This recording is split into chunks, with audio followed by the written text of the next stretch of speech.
예, 영국의 아동 소설가죠. 이 루이스 캐럴이 쓴 소설 이상한 나라의 앨리스. 여러분 아시죠? 이 앨리스라는 소녀가 우연히 이 토끼굴에 들어갔다가 기묘하고 의인화된 그런 생명체들이 살아가는 그 환상의 세계에서 겪는 여러 가지 모험 이야기를 담고 있는 그러한 소설인데, 그 소설에 등장하는 그 많은 캐릭터 중에 이 체셔 캣이라는 고양이가 있죠. 아주 지혜롭고 말재주가 좋은 그런 고양이, 아주 기묘하게 웃는 그런 고양이 캐릭터가 있습니다. 이 앨리스는 집으로 돌아가기 위해서 이 이상한 나라에서 빠져나가는 길을 찾다가 갈림길에서 우연히 이 체셔 캣을 만나서 길을 묻죠. 이렇게 묻습니다.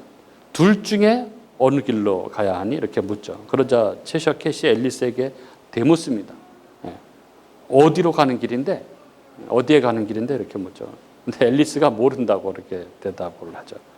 그러자 이 체셔 캣이 웃으면서, 기묘하게 웃으면서 이렇게 말합니다. 어디로 가는지 모르면 아무 데도 갈 수 없어. 이렇게 대답을 하죠. 이 이상한 나라의 앨리스에 나오는 이 짧은 에피소드는 우리들로 하여금 많은 것을 생각하게 하는 그런 에피소드가 아닐 수 없습니다. 세상 사람들은 매일매일 바쁘게 일상을 살아갑니다. 하루하루 어떻게 보면 좀 허우적대면서 세상 속에서 분주하게 살아갑니다.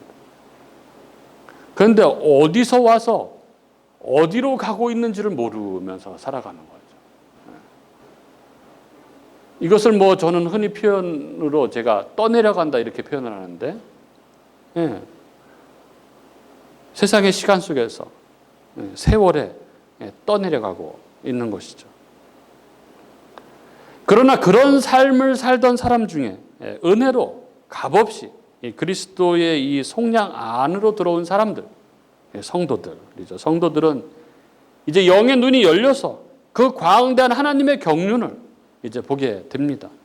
그래서 우리가 누구인지, 우리가 어디서 와서 어디로 가고 있는지를 보게 되는 것이죠. 오늘 본문이 이것을 가장 잘 보여주고 있는 본문이 아닌가 이런 생각을 합니다. 오늘 이 말씀을 통해서 우리가 우리 삶의 이유, 우리 삶의 목적을 다시 한번 분명히 확인하는 그런 은혜의 시간이 될 수 있기를 바랍니다. 그 하나님의 은혜의 경륜의 비밀, 이 기독교의 이 핵심, 그 진리의 가장 핵심이 무엇입니까? 바로 예수죠. 예수입니다. 우리의 죽었던 영이 다시 살아나서 이 보게 되는 그 진리의 총체, 그것은 바로 예수입니다. 하나님 나라의 시작인 그 창조에서부터 인간의 타락, 그리고 이 타락한 인간을 어떻게 구속해서 그 구원을, 그 하나님 나라를 완성해 가시는지, 그 모든 하나님 경륜의 핵심은 바로 예수입니다. 그래서 기독교는 예수를 믿는 종교죠. 흔히들 크리스찬들 중에 이렇게 나는 하나님을 믿는다 이렇게 말씀하시는 분들이 있는데, 이 말이 틀린 말은 아니지만 어딘가 조금 부족한 말인 거죠. 유대교도 무슬림도 하나님을 믿는다고 합니다. 그러나 그들은 예수를 믿는다고는 말하지 않죠. 그러나 우리 기독교가 믿는 그 믿음의 핵심, 그 진리의 핵심은 바로 예수입니다. 예수가 우리 믿음의 대상이고 예수가 우리 신앙의 중심입니다. 우리는 예수를 믿는 거죠. 오늘 본문은 왜 모든 진리의 핵심이 예수인지, 왜 우리 인생의 근거와 목적이 예수인지를 알려주는 참으로 놀라운 성경 본문입니다. 오늘 골로새서 1장 15절에서 17절을 보는데요. 어떤 느낌이 드시나요? 봉독할 때 어떤 느낌이 드셨나요? 골로새서가 이 기독론, 이 구원론, 교회론의 아주 탁월한 그 진리의 비밀을 선포하고 있는 그런 성경인데, 그 중에서도 오늘 이 1장 15절부터 11절은 기독론의 총화라고 할 수 있습니다. 성경에서 그 기독론의 가장 핵심을 설명하고 있는 본문이 바로 15절부터 17절이죠. 예수가 과연 누구인지에 대해서 가장 핵심적인 설명을 하고 있는 성경이 바로 오늘 본문입니다. 오늘 본문 15절, 16절, 17절을 정리하면 다음과 같죠. 보면은 첫째 15절은 그리스도께서 보이지 아니하시는 하나님의 형상이라고 그렇게 말씀을 합니다. 그리고 두 번째, 그런데 이 16절은 이 하나님의 형상이신 분을 통해서 모든 것이 있게 되었다고 그렇게 설명하고 있죠. 하늘에 있는 모든 것, 땅에 있는 모든 것, 보이는 것들, 보이지 않는 것들, 왕권들, 주권들, 통치자들, 권세들, 이 모든 것이 이분 속에 있었고 이분을 통해서 창조되었고 또 이분을 위해서 창조되었다고 그렇게 말합니다. 그리고 셋째, 여기에서 더 나아가서 17절은 만물이 그분 때문에 서 있다 이렇게 말씀합니다. 이 말씀은 창조 후의 유지를 말씀하고 있는 것이죠. 창조만 그리스도 속에서 그리스도를 통해서 그리스도를 위해서 된 것이 아니라 이후에 이 창조물의 유지조차 그리스도 때문에 가능하게 된다는 이 기독론의 핵심을 설명하고 있는 것이죠. 우리는 오늘 이 15절부터 17절을 함께 나눌 텐데요. 오늘 말씀을 통해서 이 하나님의 형상이신 우리 주 예수 그리스도께서 모든 것의 근원, 모든 것의 이유, 모든 것의 목적이 되신다는 것을 우리가 이 본문을 통해서 좀 한 구절 한 구절 자세히 살펴보았으면 좋겠습니다. 먼저 15절은 이렇게 말씀합니다. 그는 보이지 아니하는 하나님의 형상이시요 모든 피조물보다 먼저하신 이시다 이렇게 말씀합니다. 우리는 이 골로새서 1장 15절 말씀이 우리 주 예수 그리스도를 설명할 때 그분을 다른 수식으로 설명하지 않고 굳이 보이지 아니하는 하나님의 형상이라고 이렇게 먼저 말씀하고 있는 것에 우리는 주의를 기울일 필요가 있습니다. 사실 여기에서 이 표현되고 있는 이 어구들은 이 두 어구들은 이 반대되는 개념의 어구라고 할 수 있습니다. 즉 보이지 아니하는 이라는 이 말과 형상이라는 말은 사실 반대말인 것이죠. 보이지 않는다는 것은 그야말로 볼 수 없는 것이라는 뜻인데 형상이라는 것은 볼 수 있도록 빚어진 것을 말하는 것이죠. 그러니까 보이지 아니하는 이라는 말과 형상이라는 말은 완전히 반대되는 그러한 개념입니다. 하나님은 볼 수 없습니다. 로마서 1장 20절에 이런 말씀이 있죠. 창세로부터 그의 보이지 아니하는 것들 곧 그의 영원하신 능력과 신성이 그로 만드신 만물에 분명히 보여 알려졌나니 이렇게 말씀하죠. 로마서 1장 20절에서 그의 보이지 아니하는 것, 즉 하나님의 보이지 아니하심은 곧 그의 영원하신 능력과 신성이라고 말씀합니다. 하나님은 보이지 아니하시는데 이것이 그분의 신성의 특징이라는 것이죠. 신명기에서도 하나님을 어떤 형상으로도 빚지 말라고 명령할 때 그 이유를 이렇게 말하죠. 4장 15절에 보면 여호와께서 호렙산 불길 중에서 너희에게 말씀하시던 날에 너희가 어떤 형상도 보지 못하였은즉 너희는 깊이 삼가라 이렇게 말씀합니다. 즉 보이지 아니하는 것은 단순히 하나님이 안 보인다 이 정도를 말하는 것이 아니죠. 보이지 않는 것이 바로 하나님의 능력이요 하나님의 신성의 특징이라는 그런 의미인 것이죠. 그런데 성경은 예수님이 이 보이지 않는 하나님의 형상이라고 이렇게 말씀합니다. 이게 무슨 의미일까요? 형상. 이 예수님이 보이지 않는 하나님의 형상이라고 할 때 이 형상이 무슨 의미일까요? 형상의 원어적 의미를 좀 설명을 하면 원형이 그대로 나타나다 이런 뜻이 있습니다. 그런 의미죠. 즉 예수님은 하나님의 형상이시다라는 말은 예수님은 하나님을 잘 반영하는 유사한 분이시다 하는 그런 의미가 아니라 예수님은 원형 자체가 하나님이신 분, 즉 하나님을 나타내고 드러내는 형상이다 하는 그런 의미입니다. 예수님 자신이 하나님 자신으로 하나님을 완전히 드러내고 나타내신 분이시다. 즉 밖으로 드러낼 수 있도록 나타나신 하나님이시다 하는 것입니다. 알 수 있도록 볼 수 있도록, 경험할 수 있도록 나타나신 하나님이시라는 것입니다. 예수님이. 이것이 성자 예수님의 속성이요, 이것이 바로 성육신의 비밀인 것이죠.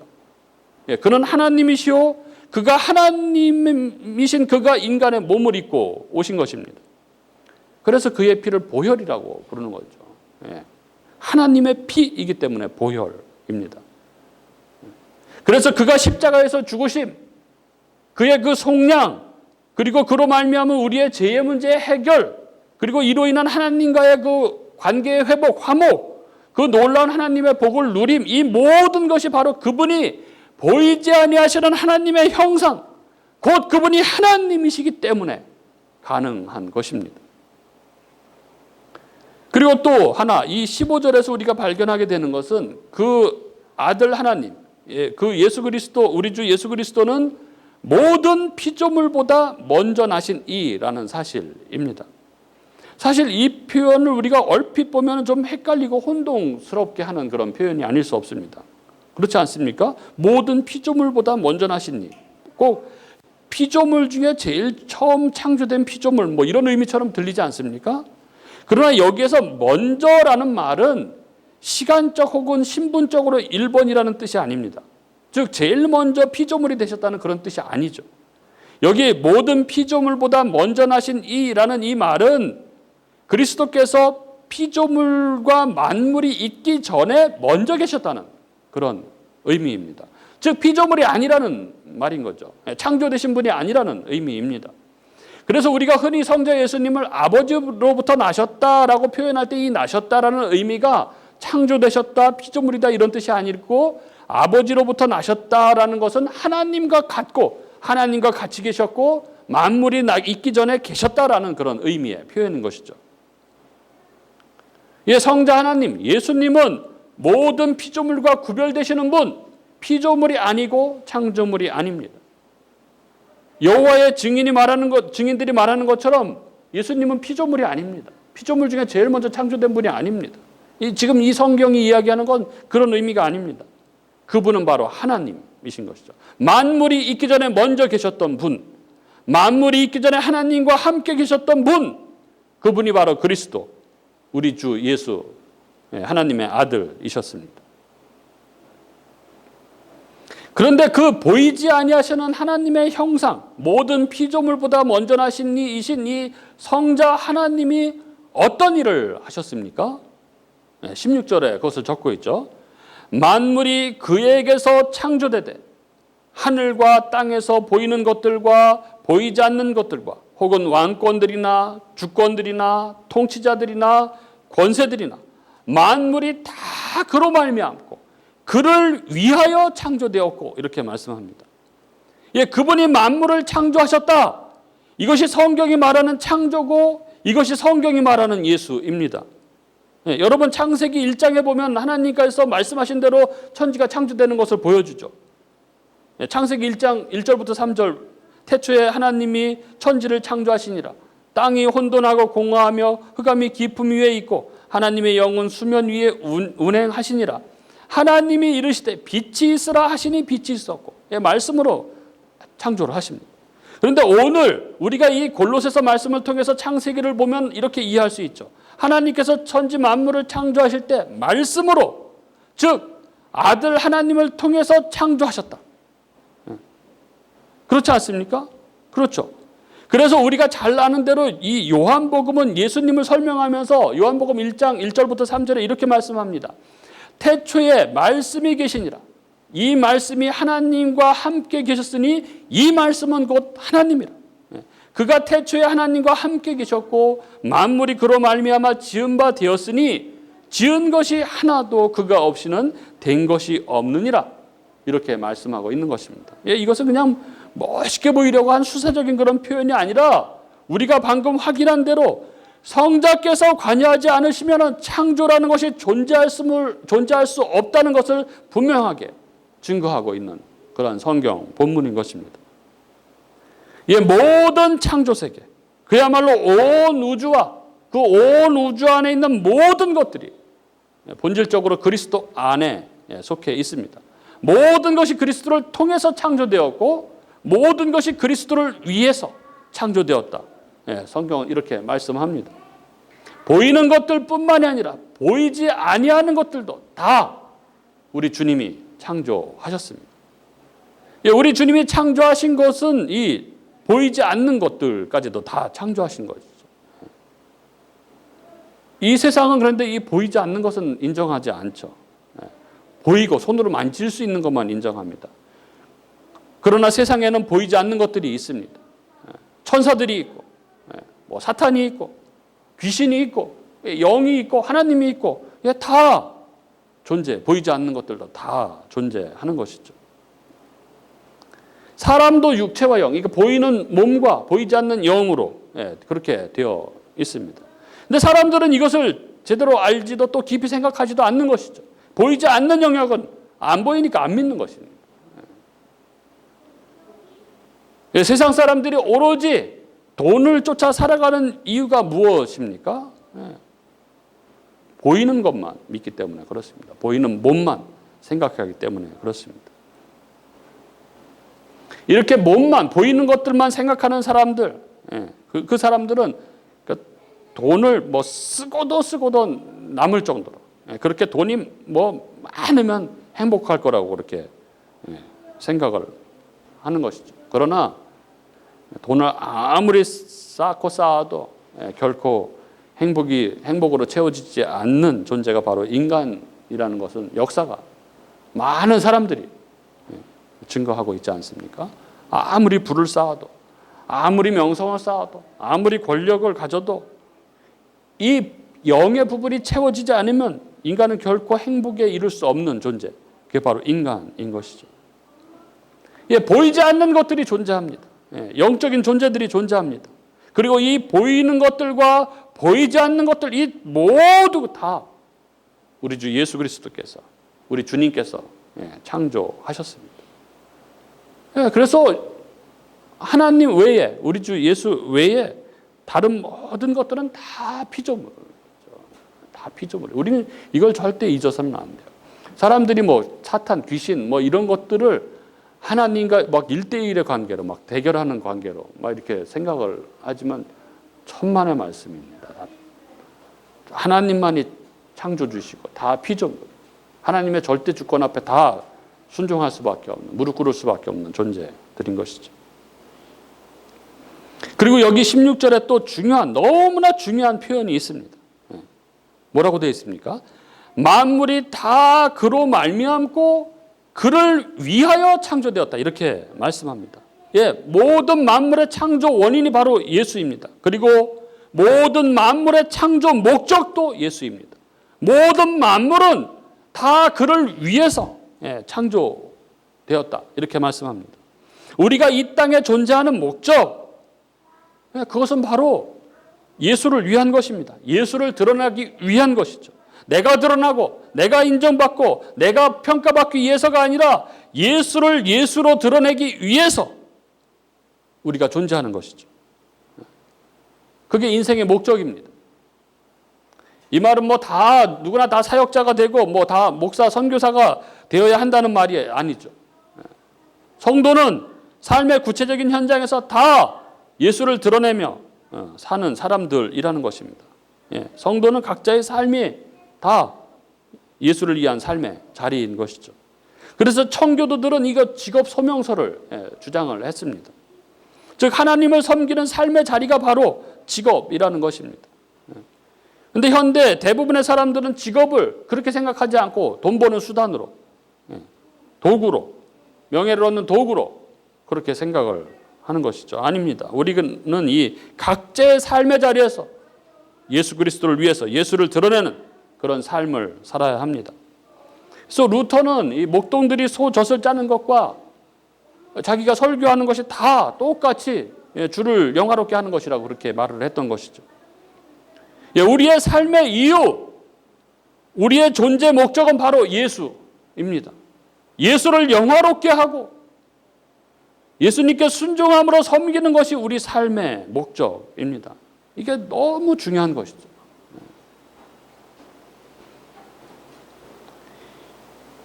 이 인생의 진정한 목적이 무엇인지를 아는 것, 이게 너무나 중요한 것입니다.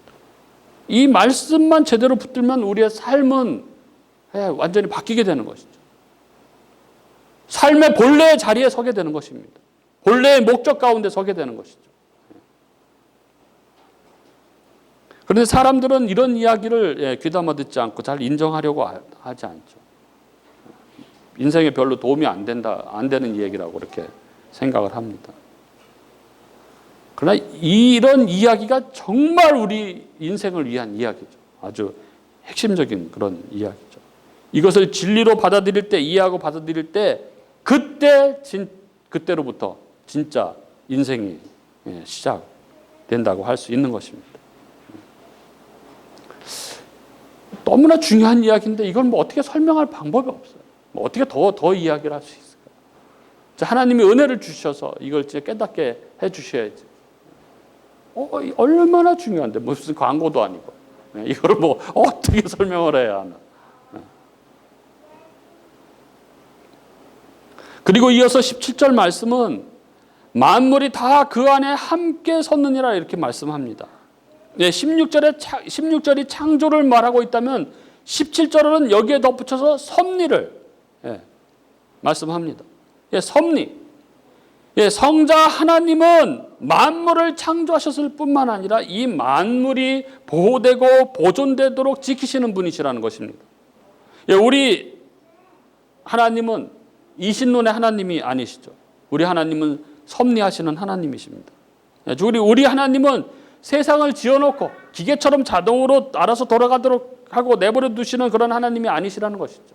하나님은 참새 2마리가 한 아사리온에 팔리는 것도, 또 하늘에 나는 새를 먹이시고 들풀을 입히시는 것도 모조리 다 하나님이 관여하시고 역사하시는 것이죠.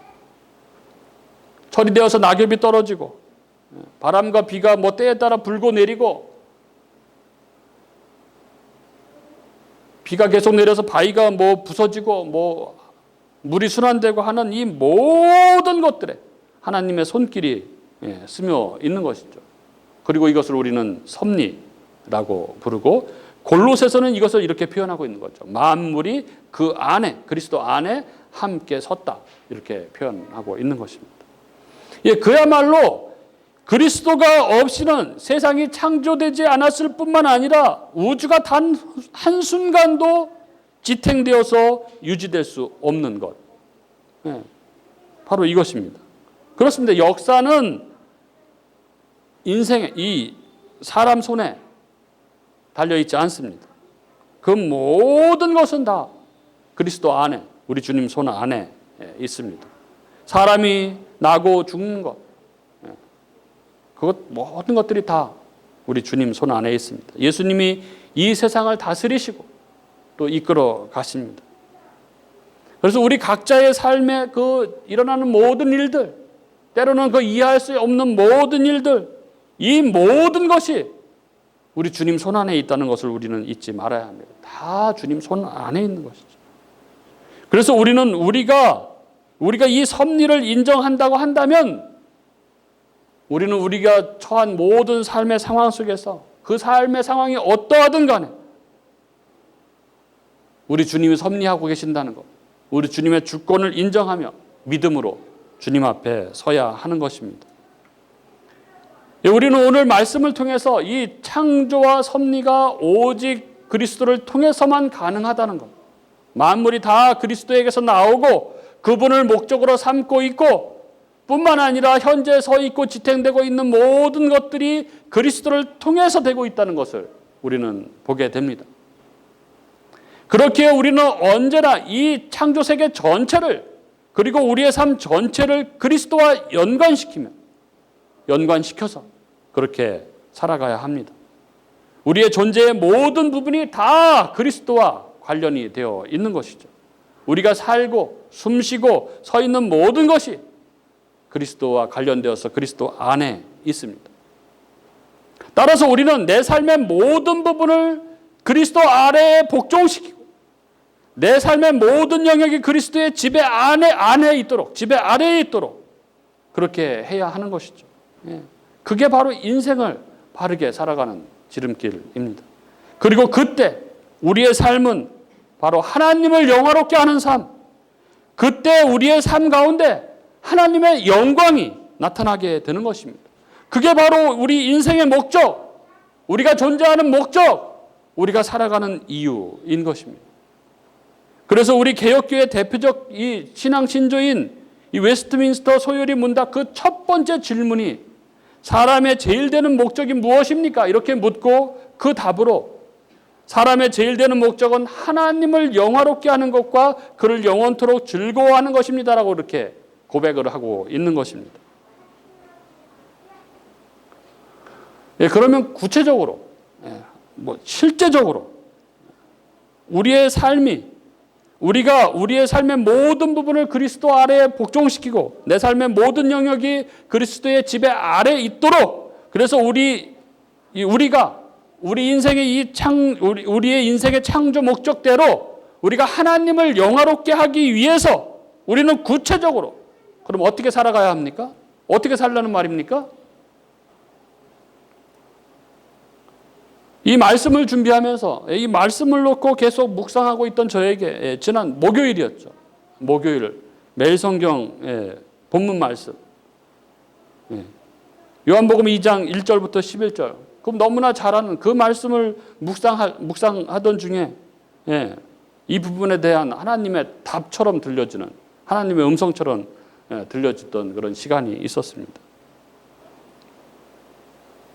가나의 혼인잔치에서 이 물을 포도주로 만드신 이 사건 부분이었죠. 그날 이 가나의 혼인잔치에서 예수님께서 물로 포도주로 만드신 사건, 여기 이 11절에 주님의 영광이 나타났다 이런 구절이 있습니다. 11절이 이렇게 기록하고 있죠. 예수께서 이 첫 표적을 갈릴리 가나에서 행하여 그의 영광을 나타내심에 제자들이 그를 믿으니라 이렇게 했죠. 그의 영광이 나타났다 이렇게 적고 있습니다. 하나님의 영광은 하나님의 성품과 능력이 계시된 상태, 그걸 하나님의 영광이라고 하죠. 독사, 하나님의 영광은 하나님의 성품과 능력이 계시된 상태입니다. 그러면 이 가나의 혼인잔치에 어떤 하나님의 영광이 나타났습니까? 바로 그분이 예수님이 바로 창조주 하나님이심이 드러난 것입니다. 물이 포도주로 바뀐 것은 본질이 바뀐 것이죠. 본질이 바뀌었다는 것은 창조를 의미하는 것입니다. 우리 주님은 이 가나라는 이 작은 시골 마을의 이 잔치집에 들어가셔서 자칫 다 끝날 뻔했던 이 잔치집에 이 창조의 능력을 나타내심으로 그 잔치집을 회복하셨습니다. 이것을 통해서 우리 주님이 바로 하나님, 천지를 창조하신 그 창조주이심이 드러난 것입니다. 그가 바로 이 우리와 하나님과의 관계, 이 혼인잔치, 이 죄로 말미암아 다 파탄이 난 이 혼인잔치를 진정 흥겨운 혼인잔치로 회복시키시는 분, 그분이 그리스도이심, 그분이 창조주 하나님이심이 그들 가운데 드러나는 것입니다. 그걸 하나님의 영광이 나타났다 이렇게 성경은 적고 있습니다. 예수님이 그들 가운데 계셨지만 제자들과 늘 함께하고 계셨지만 바로 이때 하나님의 영광이 그들 가운데 나타났습니다. 주님은 지금도 여전히 우리들과 함께하고 계십니다. 우리 안에 성령으로 내주하고 계십니다. 그러면 어떻게 해야 하나님의 영광이 우리들 가운데 우리의 삶 가운데 나타나게 됩니까? 여기 요한복음 2장 5절에 그 중요한 단서가 기록되어 있습니다. 5절은 이렇게 기록하고 있죠. 그의 어머니가 하인들에게 이르되 너희에게 무슨 말씀을 하시든지 그대로 하라 하시니라. 무슨 말씀을 하시든지 그대로 하라. 우리의 삶에 하나님의 영광이 나타나는 때, 그때는 바로 우리가 우리 주님이 하시는 말씀에 순종하는 때인 거죠. 무슨 말씀을 하시든지 그대로 하는 바로 그때에 우리의 삶에 하나님의 영광이, 하나님의 하나님 되심이, 그 놀라운 창조주 하나님의 능력이 우리들 가운데 나타나게 되는 것입니다. 우리가 매일매일 주님의 말씀에 귀 기울일 때, 그리고 주님께서 사랑하라, 용서하라, 사랑으로 서로 종노릇하라 하는 말씀에 우리가 순종할 때, 그것이 우리의 죄된 본성에 부딪히고 우리가 너무너무 하기 싫지만 무슨 말씀을 하시든지 그대로 하라 하는 그 말씀에 순종할 때, 우리의 삶 속에 그 영광의 하나님, 창조주 하나님, 그 능력의 하나님, 우리를 구원하신 그 하나님이 문득문득 그 살아계신 모습을 우리들 삶 가운데 드러내시는 것입니다. 그리고 그때 우리는 우리의 삶에 가득한, 우리 삶 가운데 늘 함께 계신 하나님, 우리 주님의 살아계심을 우리는 경험하게 되는 것입니다.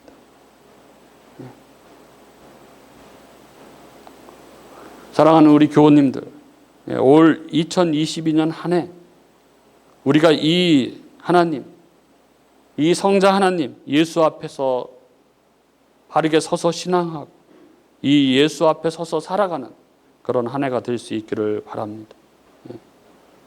천지 만물을 창조하신 하나님, 오늘도 살아계셔서 우리들 가운데 계시며 만물을 그 손 안에 다 붙들고 계시고 우리의 삶을 세밀히 인도해 가시는 하나님이신 우리 주 예수 그리스도 앞에 우리가 믿음으로 다시 섬으로써 내가 복이 되고 또 다른 사람에게 복을 전하는 그런 복된 삶을 살아가는 저와 여러분이 될 수 있기를 주님의 이름으로 축복합니다.